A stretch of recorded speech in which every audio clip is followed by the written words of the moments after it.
Hello and welcome to Postcards38. This is about David Hockney. I've just changed my camera around, and of course I don't like the place that it's in. Don't really matter, I don't suppose.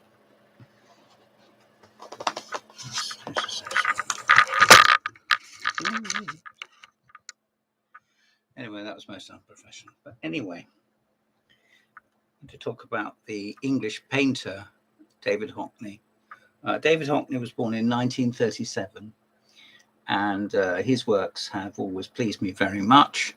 And I couldn't find, I've got some, of course, any postcards of his in my collection. And that's because my collection has grown to such a large extent that going through all the albums takes absolutely ages. So I decided against that and just fished out some books, quite a few books actually.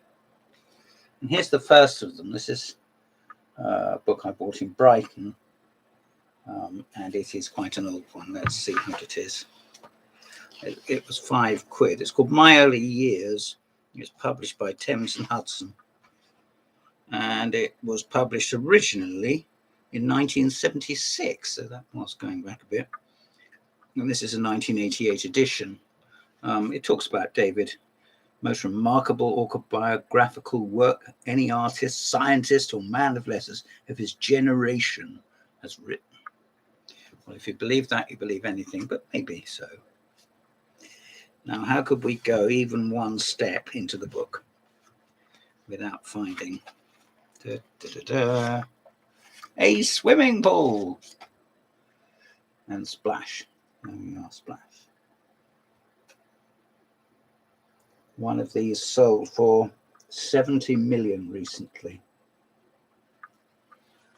70 million in Christie's 3 years ago, perhaps a little more. He loved to take pictures of his old parents. Obviously, his parents weren't always old. There we are. And his father looks like he's sitting on a chair in midair. I think it's important to show quite a few of the colour ones, because not all art books are really quite what they're cracked up to be. I went along to an art club once, and we all got out books we'd brought with us and probably quite treasured. We bothered to get out of the library, and we found black and white reproductions and colour ones, which were every which way. And suddenly we thought, hang on, it shouldn't be like that. That isn't green, that's blue, and that's blue, that's green. Here we are with several of his fixations, possibly gay pictures, and those of other artists. I dare say Warhol was a big influence on him, and why not? And here he is with some friends, colleagues, including Peter Blake, who has a Beatles connection, you may know that. Did some album covers, didn't he? There we are. All lined up, looking famous. And at the back, you know what, I don't know what it is at the back. Something classical, I suppose. This is the Musée d'Art Moderne in Paris. And it's in 1963, which, as Philip Larkin would have said, is too late for me.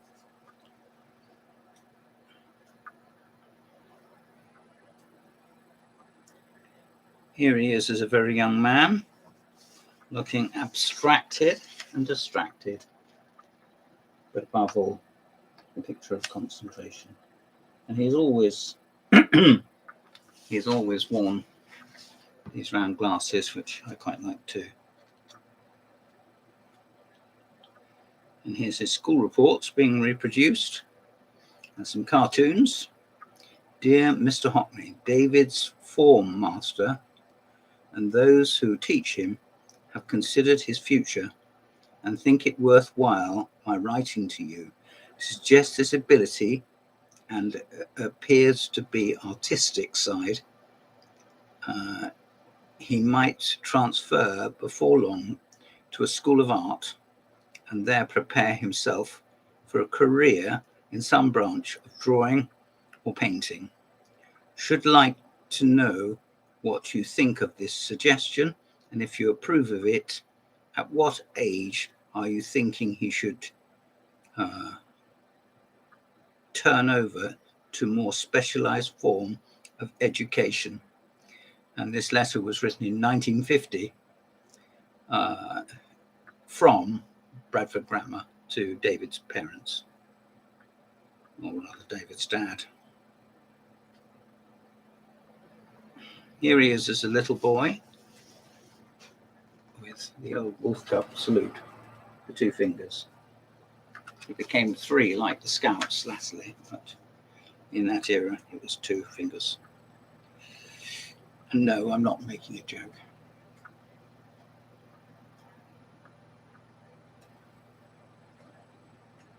Very small text, but I can read it, which is what matters. He's done a little sort of badge, almost as if it's the bottom of a cotton reel. There we are. Okay, well, we'll press on.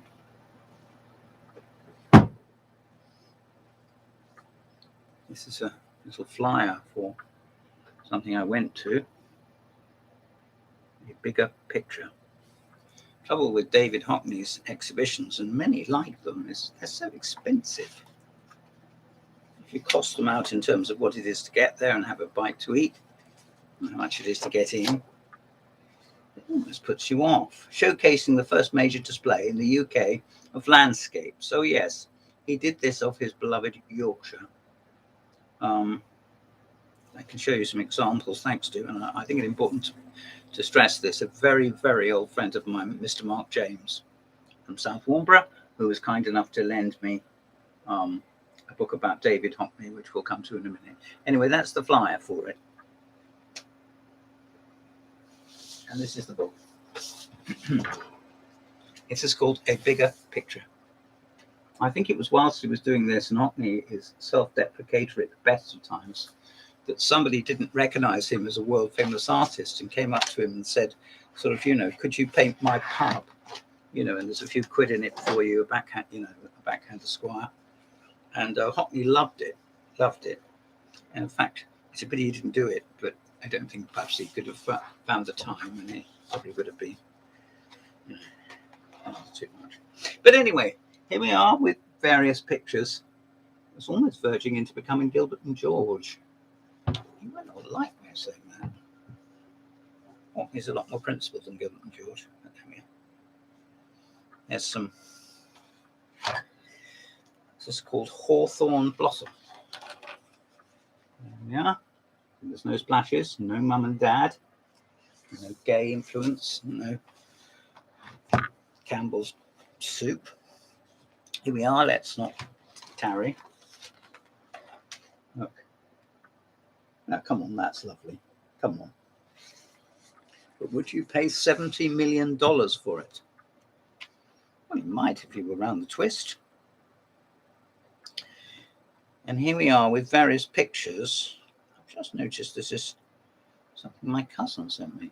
Here's David himself in North Yorkshire, Gordell Scar.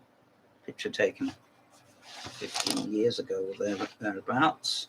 I'll show you. He's quite a well-known public figure, isn't he? Alan Bennett is forever saying that he gets mistaken for Hockney. And then he adds, I bet Hockney doesn't get mistaken for me. I wouldn't be so sure. But then again, this is quite an old one. There he is, cigarette in hand. Like Maggie Hamlin, a famous artist that enjoys a fag. Very detailed index. Here's some sort of colour, experimental, maybe pictures. Bright colours, pleasing. I'm not sure if I got them outside of his studio, whether they wouldn't melt in the light. I shouldn't be saying that. I don't mean that insultingly, but what I mean is the abstraction is such that you do need white walls and plenty of time to stand back and feel grand and so forth. Here's some of his stage work. He did do, I haven't got it here, Hockney. Yes, Hockney Paints the Stage was an exhibition I went to many years ago. And I think he got a massive kick out of this. Doing backdrops and so forth, and little bits of statuary. And I think you could say he had a jolly good time. And his work over that time was very creative. Yes, I'm sure it's always creative, but what I mean is he was able to settle in. After all, he was doing this for others, not just doing it for sale, or not. He would have been working for the company, wouldn't he? Here he is. Here's a collection of his figures. This is called Parade Collage, and it was done about 40 years ago. Sort of thing that might be on a magazine cover, I like to think. There you are. He has spent a lot of his life in America. Why that is, I can only speculate. But why that is, he has nevertheless not forgotten his roots. I dare say he can afford to flick back and forth.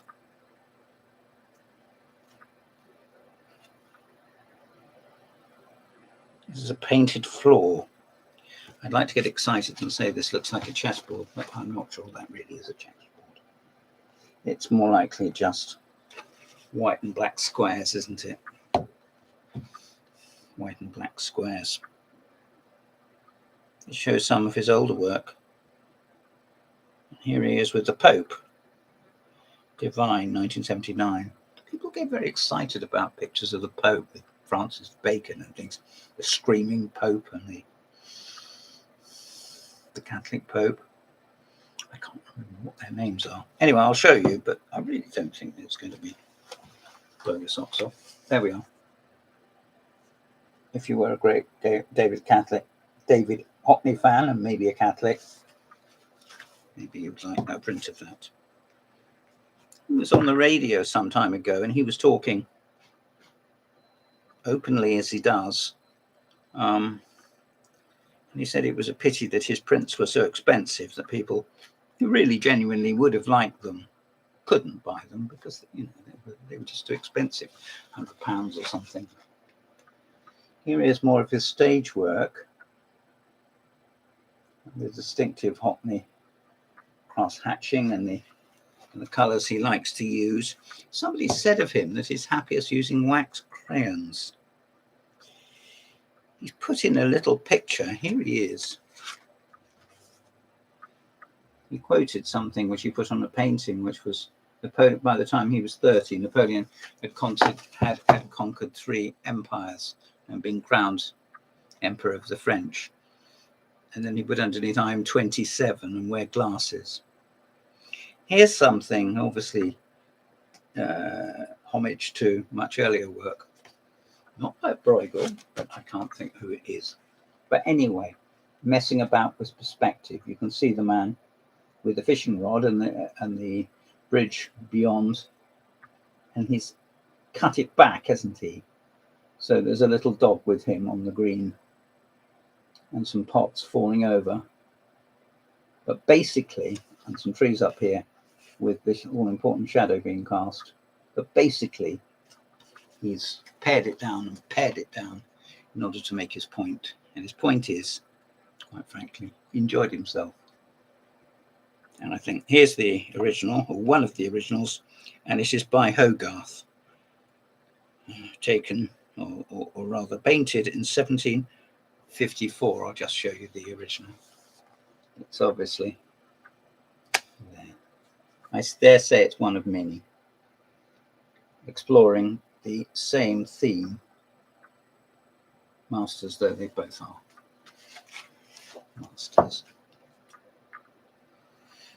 Here we are looking at various masks, and they're all popping up.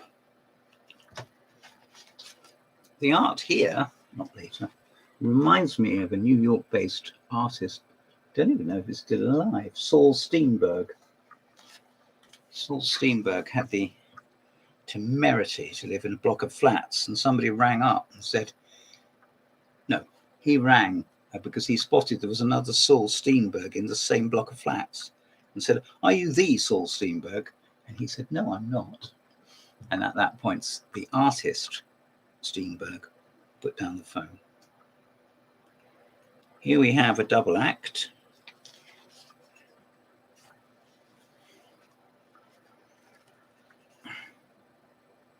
Make of this what you will. A man in a doorway.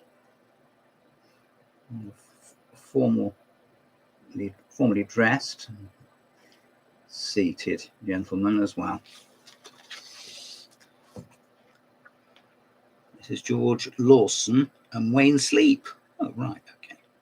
And it says it's unfinished. I never completed this painting, though I worked on it for years, altered it and repainted it. I saw later that my struggle with it had been about naturalism. I couldn't find a solution to problems naturalism raised.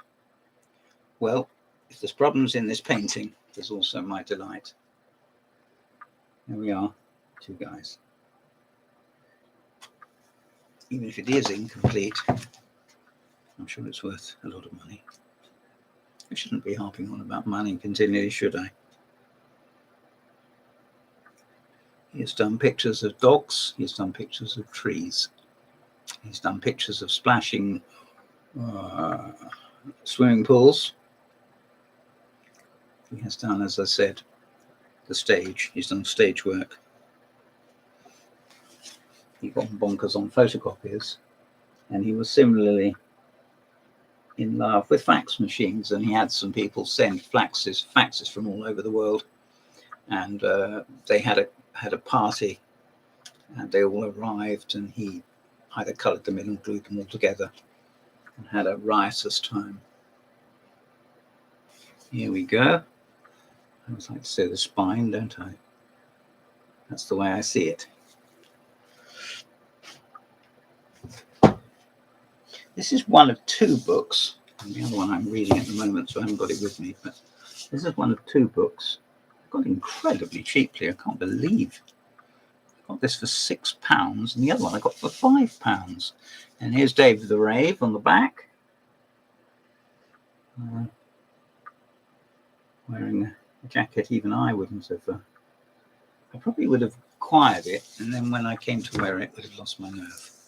He, however, has greater courage. David Hockney is an English painter, printmaker, stage designer, and photographer, one of the most important figures in modern art. He has worked in almost every medium, with pieces selling for upwards of 5 million. Most recently, 5 million? Wow, anyway. Most recently, he has been in the forefront of the world's digital revolution, producing incredible sketches on his iPhone and iPad. And it is this progressive thinking which has highlighted his genius, vigor, and versatility as he approaches his 75th birthday. This, the first volume of his biography, details his life from 1937, so he was born, to 1975. Christopher Simon Sykes explores the fascinating world of one of Britain's best loved and most controversial artists. I don't know that he's that controversial. I can see I've marked a little passage here. There were no paintings in Los Angeles, he told Melvin Bragg in an interview. He interviews very well. I've got a book, I haven't got it here, of interviews that he gave, and there's very little repetition, and a considerable amount of ground is covered. I suppose if you're famous, you can choose who is going to interview you, and they themselves. I always give this advice to young journalists, which is, if somebody asks you to interview them, don't do it. You should do the chasing. Here is Christopher Isherwood and Don Bacardi. And this was done in 1968, and I think this was on the cover of the Oxford Modern Guide to Quotations or something. One of them. There we are. Two old gentlemen. Not that old, actually. Younger than I am now, I'm sure. One sort of looking across at the other. In other words, looking dead ahead as if not quite mesmerized, but maybe in meditation. Photograph of somebody. I don't know who. I do know who, but what I mean is I don't know his relationship with Dave the Rave. There are two boys clinging to a cliff, and they were just about to fall over in their picture, and he changed it to be Cliff, as in Cliff Richard. Sort of humour I'd like, I think. Just to get in a plug for the author, Christopher Simon Sykes grew up in Sledgemere and went on to become a journalist, photographer and writer. He's also written books about the Rolling Stones and Buckingham Palace. He's married with 2 children and lives in North London. Well, lucky old him. And lucky us too, because I'm sure there's a very great deal of ground covered here. There we are. I was going to say this is a freehand sketch. I'm sure it's a very great deal more than that. Having seen photographs of this gentleman, it looks like he's captured him. This is Gregory, Palatine, Roma. In other words, the Palatine Hills.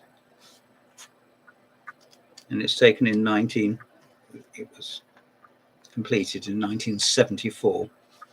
It's a good idea actually to get artists' dates, just when they were born, where they went to school, various, because they go through phases, as do we all. But David Hockney sort of unashamedly does it, rather like a sort of a child that's getting excited, but not over, and his creativity still comes through. It's a degree of excitement. Now, this is a book I got given at work, which is unbelievable, but they gave it to me.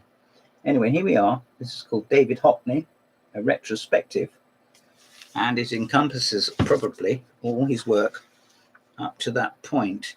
He's done 3 pictures of himself. Here he is,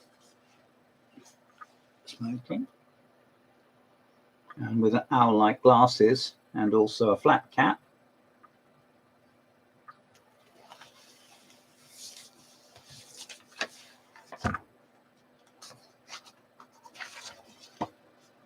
And here we have the inevitable swimming pools. These are not, I don't think these are photographs. Maybe photographs of paintings, which he's done. I think it's called tessellation. Oh dear.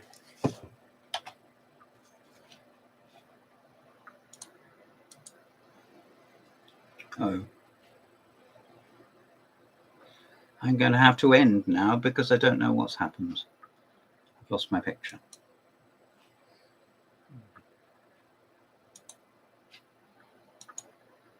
Oh, well, I'm back. Sorry about that. Something went wrong.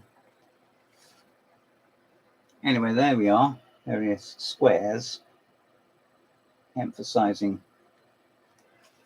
perspective, I expect, and the extension of color, and seeing how much you could do without distortion, spoiling it, but conversely, maybe enhancing it or seeing it from another perspective. My friend Adam Ralph had a David Hockney joke, which was Sister Wendy, a nun that used to present television programs, looked at some naked man and said, "It's a trifle too diagrammatic for me." Well, thank you, Adam, and thank you, Wendy. Here he is, with some 1960s black and white efforts, which are, I'm sure, still wanted. Maybe got no further than sketch blocks. Maybe they did.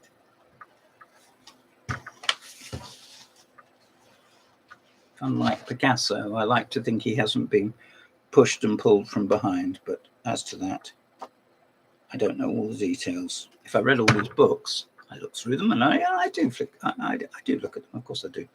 But if I read every word of all these books, I might know more, a very great deal more than I do now. Look at that. Rainbow at the back, like a little boy playing with paints. And here's the cover. Look at that. Oh, it's an absolute beauty. This has been Postcards 38. I've been James Pratt. I may return to David Hockney, but not immediately. Meanwhile, thank you for watching. Goodbye.